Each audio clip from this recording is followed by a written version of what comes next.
Setting up Baldur's Gate 3 for optimal performance, especially with high ping, can enhance your gaming experience. Follow these steps to configure your game settings effectively. Step 1. Check system requirements. Ensure your computer meets the minimum system requirements for Baldur's Gate 3. This includes checking your CPU, GPU, RAM, and available storage. If your system is below the requirements, consider upgrading your hardware. Step 2. Optimize network connection.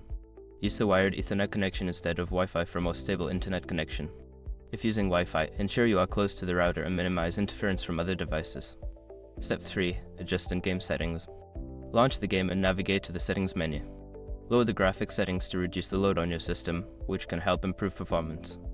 Disable unnecessary visual effects that may cause lag. Step 4. Configure firewall and antivirus. Make sure your firewall and antivirus software are not blocking Baldur's Gate 3. Add the game to the exceptions list to prevent any disruptions during gameplay which can contribute to high ping issues. Step 5. Use a VPN.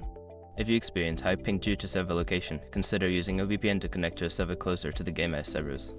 This can potentially reduce latency and improve your overall gaming experience. By following these steps, you can set up Baldur's Gate 3 to handle high ping more effectively, allowing for a smoother gaming experience. Enjoy your adventure in the Forgotten Realms.